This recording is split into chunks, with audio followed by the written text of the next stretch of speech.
Hello, y'all, and welcome back to Tavi Talks. Today, I am going to be talking about releasing your past self. This is something that has been really important in my healing journey lately because as I've grown and learned more about myself, there's that cringy feeling that can come up when thinking about past actions, past relationships, or even things that I thought I wanted for myself in my life. And I realized that that cringy feeling isn't helpful and it's only holding me back. So I'm going to be giving the 4 steps that I've been using to release my past self. I hope you find it helpful. If you have other ways that you have been releasing your past selves and that you've been helping with your healing journey, feel free to drop them down in the comments. I would love to learn. Here are the 5 steps: acknowledgement, accountability, acceptance, alignment and gratitude, and release. Acknowledgement. Acknowledging what I did is super important for my healing journey. I needed to really take a beat and look back upon my past relationships and friendships and acknowledge, hey, there are times where I was the quote unquote, villain, or the person who was too rash or too emotional and reactive. There were also times where I needed to acknowledge that I wasn't acting authentically. The reason why I was behaving the way I was maybe to impress someone else or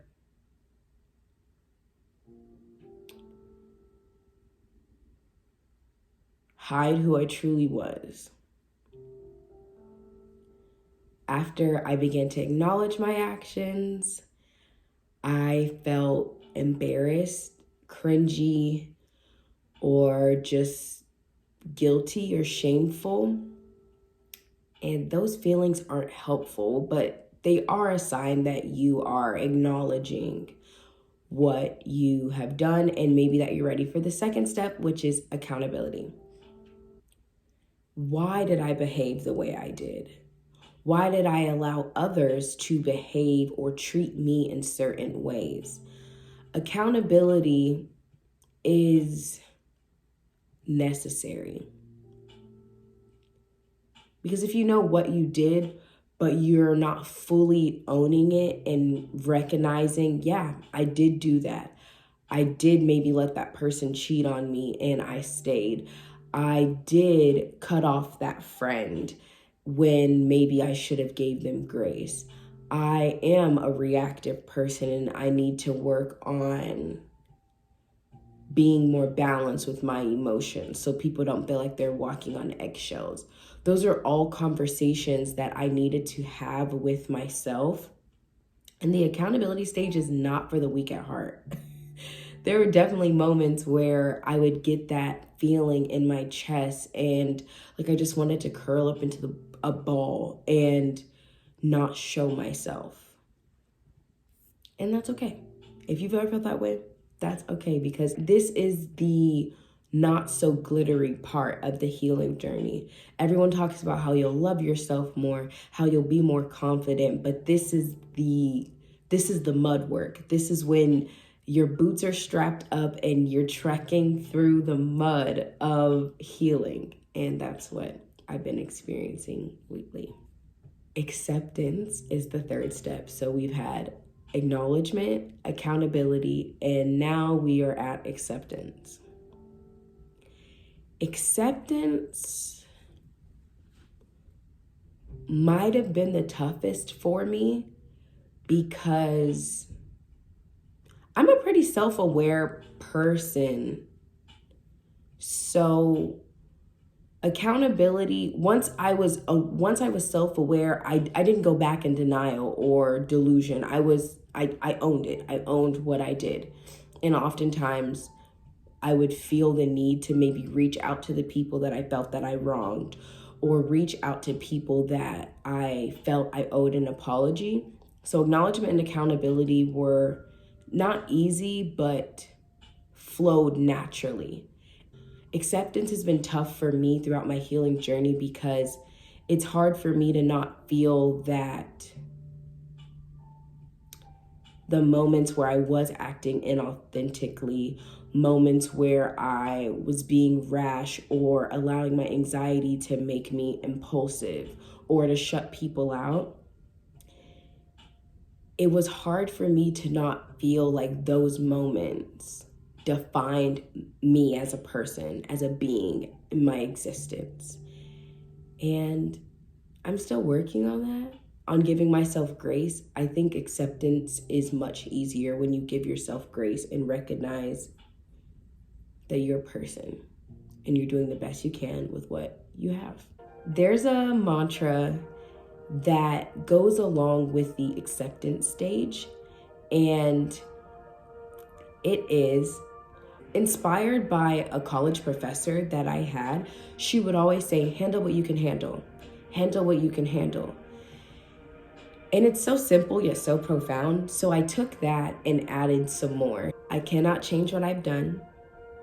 I cannot see what will be. Handle what I can handle, and my joy and happiness will be fulfilled. So, acknowledgement, accountability, acceptance, alignment, and gratitude.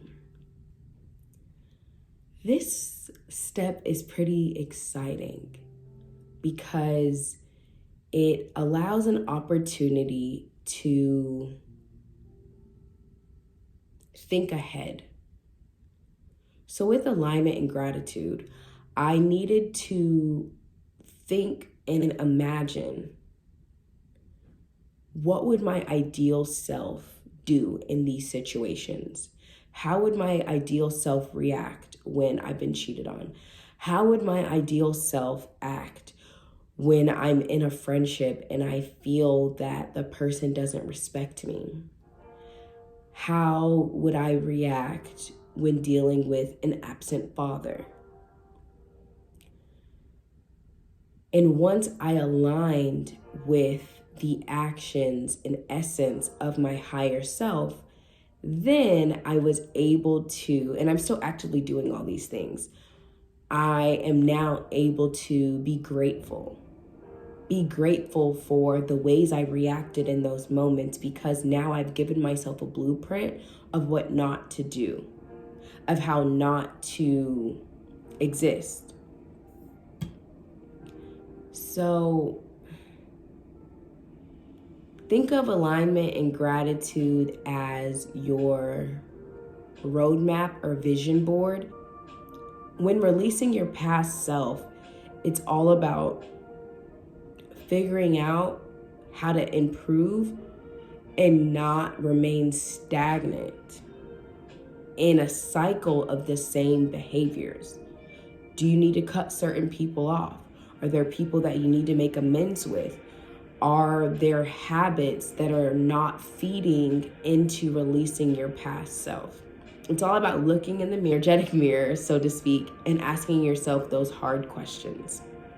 So, acknowledgement, accountability, acceptance, alignment and gratitude, and release.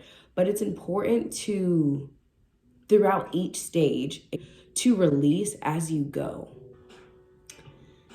If you're an overthinker, overanalyzer, or someone who's super hard on yourself, releasing is hard because it almost feels like,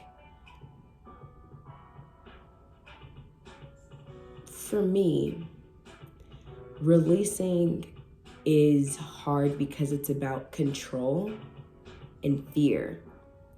Sometimes I feel out of control because in order to release my past self, That means that at certain points, I'm now existing in the unknown while my higher self is developing and being molded by my experiences, by therapy, by getting closer to God, by cutting off certain people and relationships, cutting off certain habits. It's scary to release that control because I know how to react abruptly. I know how to let my fear and anxiety take over. I know how to let people disrespect me, and I cover it up by saying that I'm non-confrontational. I know how to do all of those things. And acceptance and releasing is about saying, I don't like the way those actions made me feel.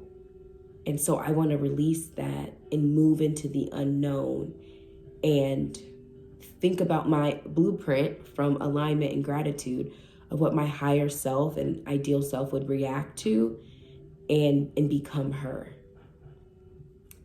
So releasing is, for me, about breath work, taking in deep breaths, sitting with my feelings, going to therapy to really talk out and get a wise outlook, reading my Bible. And releasing is a repetitive stage because I might be thrust back through overthinking to a past situation, and I have to remind myself, I've already acknowledged that. I've taken accountability. I've accepted. I've aligned. I've been grateful for the experience. I have to release you again. And one thing that's been super powerful for me is I was at church and the pastor, Pastor Stephen, said that shame and guilt are devices of the devil. And as a believer, and if you're not a believer, I still think that this can apply to you.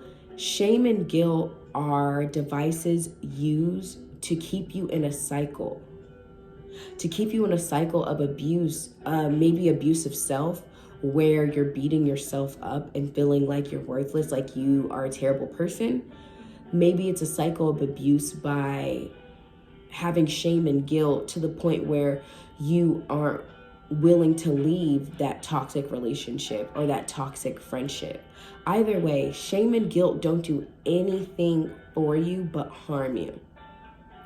If you're feeling shame and guilt over a situation, it's more powerful and healthy to acknowledge, take accountability, accept, align with gratitude, and release. So those are the steps that I have been doing for, I would say, maybe the past year and a half, ever since, maybe year. 2023 was a big year for me healing wise. I moved back to a state that I had lived at previously. I was rebuilding friendships with my friends from college. I had left a really toxic 3.5-year relationship and had finally went no contact because I was dabbling in that stage of, oh, we're just friends, or it's a bad idea. Maybe I'll make another video about that. But all of these steps have been super helpful for me, and they're a daily, weekly, monthly occurrence. I'm constantly going in and out. And I want to be clear that although I framed releasing your past self in these steps, they're not linear, they're really fluid. So maybe I will need to release myself from a past situation or thought process. And I might need to go all the way back to taking accountability, or I might need to acknowledge, then accept, or release. And, I say that to say it's fluid. And as long as you are practicing all of these, I think it might help you the way it's helped me. Thank you for watching. I hope you have a great rest of your day or night. Stay safe. Take care.